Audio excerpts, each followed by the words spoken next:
De la même manière qu'il existe des indicateurs sur l'autoroute, à savoir des panneaux de signalisation qui vous permettent de savoir tout simplement si la direction que vous prenez vous permet d'arriver à votre destination. Il existe également des indicateurs qui vous permettent de prendre les précautions nécessaires afin de réduire au maximum les chances d'échec de votre idée entrepreneuriale. Pourquoi parle-t-on d'indicateurs? Tout simplement parce que tenez-vous bien compte que 90 à 95% des entreprises créées au bout de 5 ans font faillite. Des résultats qui font froid au dos à toute personne voulant entreprendre pour la première fois.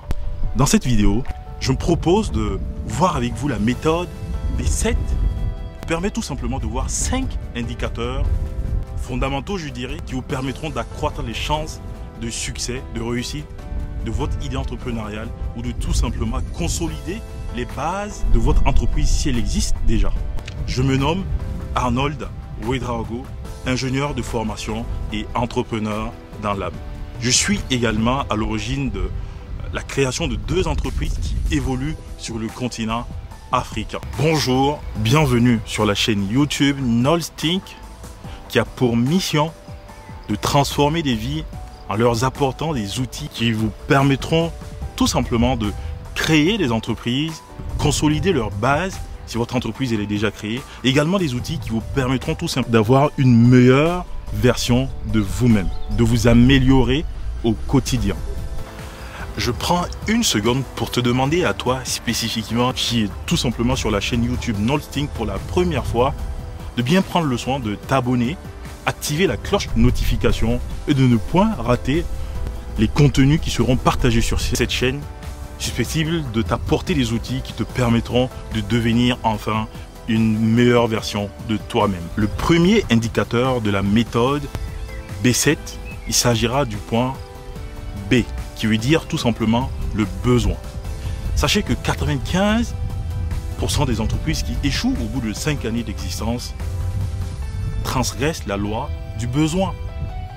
Beaucoup d'entreprises sont créées sur la base de passion, de ce que l'on aime faire, ou également de notre expertise. Beaucoup créent ces entreprises et ne se rassurent pas que l'expertise qu'on apporte répond à un réel besoin, apporte une solution réelle qui apporte de la valeur dans la vie de ceux qui l'utiliseront. Donc c'est tout naturellement que ces entreprises se trouvent au bout de 5 années essoufflées parce que plus personne n'achète leurs produits qui n'est tout simplement pas une vraie solution. Donc rassurez-vous que si vous lancez un business sur la base de votre passion, de votre talent, que vous répondez à un réel besoin, que vous ne le faites pas sur la base de postulats égoïstes, du style je veux avoir mon entreprise, je veux être mon propre boss ou je veux tout simplement travailler à mon propre compte.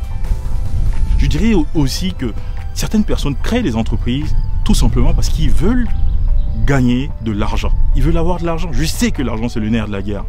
Mais comme je le dis toujours autour de moi, l'argent n'est qu'une résultante des actions que vous posez au préalable.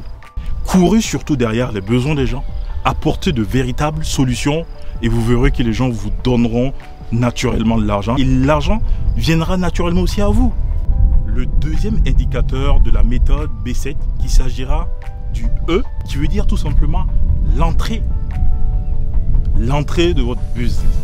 Si pour créer votre business, il vous suffit de remplir une feuille et de mettre sur la table 50 €, je dirais à peu près 30 000 francs CFA, vous êtes bien d'accord avec moi que votre business est facilement réplicable. Donc toute personne voulant créer une entreprise pourra éventuellement copier exactement ce que vous faites, s'adresser à la même clientèle, avoir la même population cible et vous pourrez tout simplement vous retrouver face à une concurrence rude dans laquelle vous ne pourrez pas vous hisser vers le haut. Donc rassurez-vous que votre business ne soit pas facilement réplicable. Très souvent, lorsque vous voyez tout le monde faire la même chose, c'est un signe qui indique que votre business est à entrée facile. Donc votre modèle opérationnel sera facilement recopiable. Et si vous rentrez dans un tel business, ça veut dire tout simplement que lorsqu'on crée une entreprise, on cherche un modèle opératoire afin de perfectionner. Donc vous n'êtes pas à l'aise tout de suite de pouvoir innover et de vous hisser vers le haut. Vous risquez de faire faillite et de fermer votre entreprise. Je dirais aussi que l'entrée d'un business, c'est pas un événement, c'est plutôt un processus.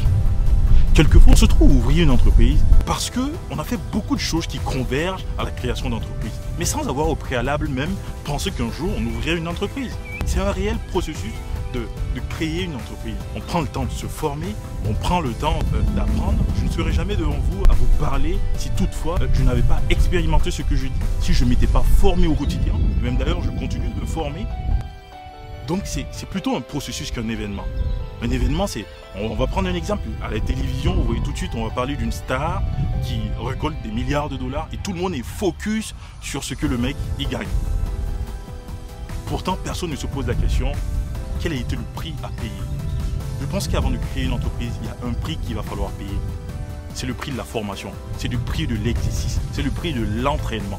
Donc rassurez-vous que vous n'apparaissez pas dans un business avec un tour de clic de doigt, sinon vous risquez justement d'avoir un business entrée facile et facilement réplicable.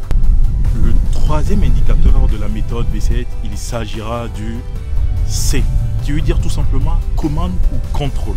Si on prend un business comme étant un système, vous devez absolument avoir les commandes ou éventuellement le contrôle de votre système. Prenons l'exemple d'une voiture qui se déplace d'un point A à un point B. Vous vous retrouvez côté passager. Donc ça veut dire que vous n'êtes pas aux commandes du volant. Et vous ne pouvez pas influer sur l'allure à laquelle la personne qui conduit roule. Vous n'avez pas le commande non plus sur son attention. Du coup, vous ne pouvez en aucun cas influer comment la voiture se déplacera. Les conducteurs expérimentés sauront de quoi je parle. Lorsqu'on donne le volant, pour la première fois à une personne, on est toujours craintif d'un risque d'accident ou d'un risque de rouler trop vite. Il en est de même pour le business. Lorsque vous créez un business, rassurez-vous que vous avez les commandes, rassurez-vous que vous avez le contrôle de votre business pour tout simplement pouvoir influer sur les paramètres clés de votre entreprise, à savoir les stratégies marketing, stratégies de vente, et même sur les organes décisionnels de votre entreprise.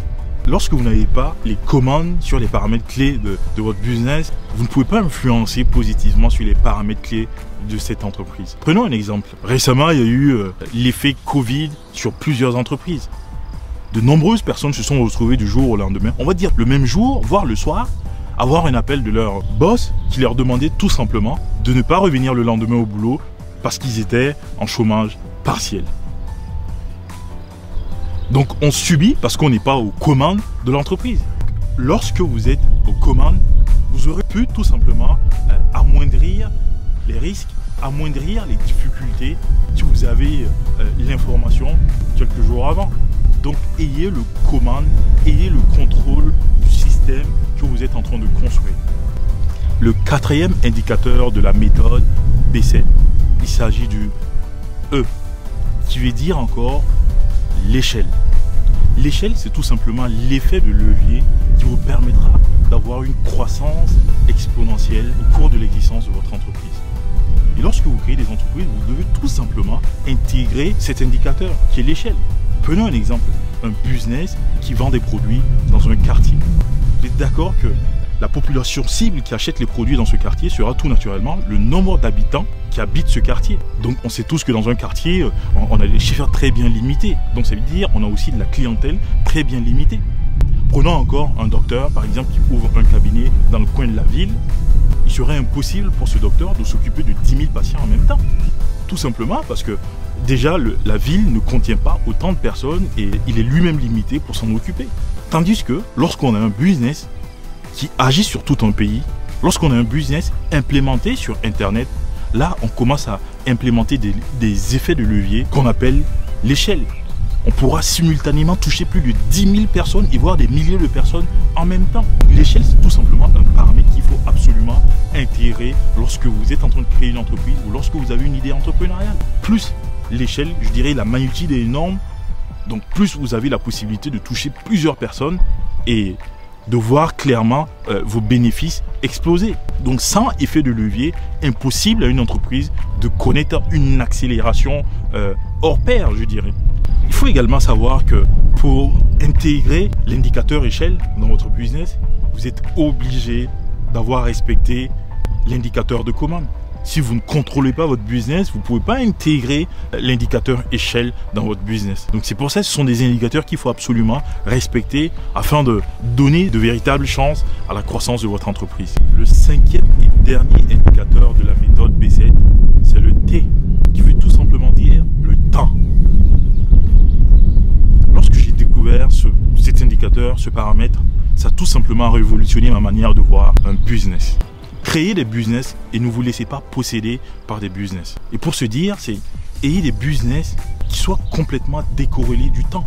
Lorsqu'on a une idée entrepreneuriale, se poser la question à savoir, est-ce que vous pouvez automatiser votre business et faire naturellement les choses même lorsque vous êtes absent?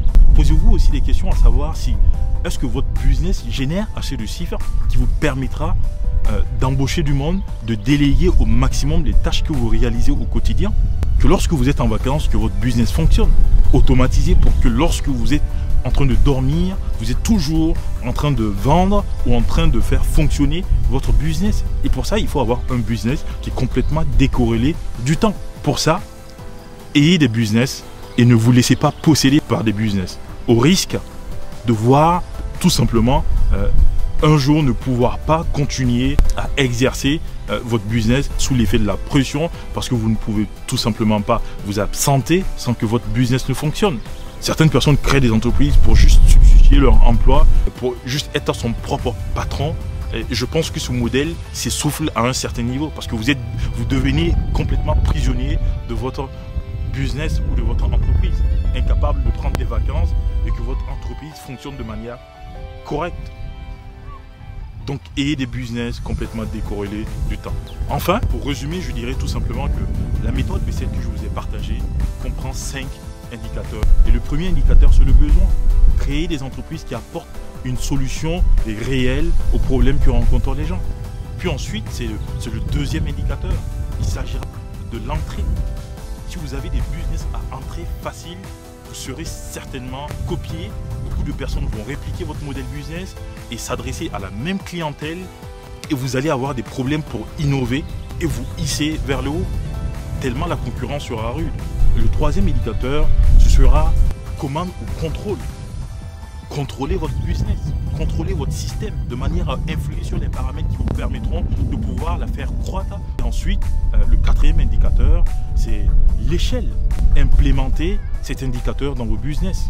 Dès la genèse du business, essayez de voir comment on peut intégrer un effet de levier dans le business pour permettre une accélération rapide dans le futur. Puis enfin, avoir des business qui sont complètement décorrélés du temps, qui ne dépendent pas du temps. Parce que si on prend la nature même du temps, aucune personne ne peut travailler pendant 24 heures. Le maximum, on va pouvoir travailler 10 heures, voire un petit peu plus au-delà, mais on est vite limité. Donc qui dit business dépendant du temps, dit business limité. Pourtant, si votre business ne dépend pas du temps, vous pouvez complètement travailler H24. Même pendant votre sommeil, vous générez du cash. Donc l'avantage d'avoir des business décorrélés. Je vous ai partagé ma méthode que j'appelle méthode B7. Je me suis tout simplement inspiré d'un livre qu'on appelle L'autoroute du millionnaire, écrit par MJ de Marco. Si vous avez aimé cette vidéo et que vous êtes là pour la première fois sur la chaîne YouTube Nolstink, merci de liker, de partager, de me dire également qu'est-ce que vous en pensez des indicateurs de la méthode B7. Mettez-moi en commentaire si vous êtes pour, si vous êtes contre et pourquoi. Vous voyez très bien qu'on profite d'un décor inhabituel parce qu'aujourd'hui je suis en région Champagne-Ardenne dans la ville de Château-Thierry et je bénéficie d'une équipe qui m'accompagne et qui m'a permis de réaliser ce contenu de qualité et vous permettre également de profiter de ce décor somptueux. Merci à vous.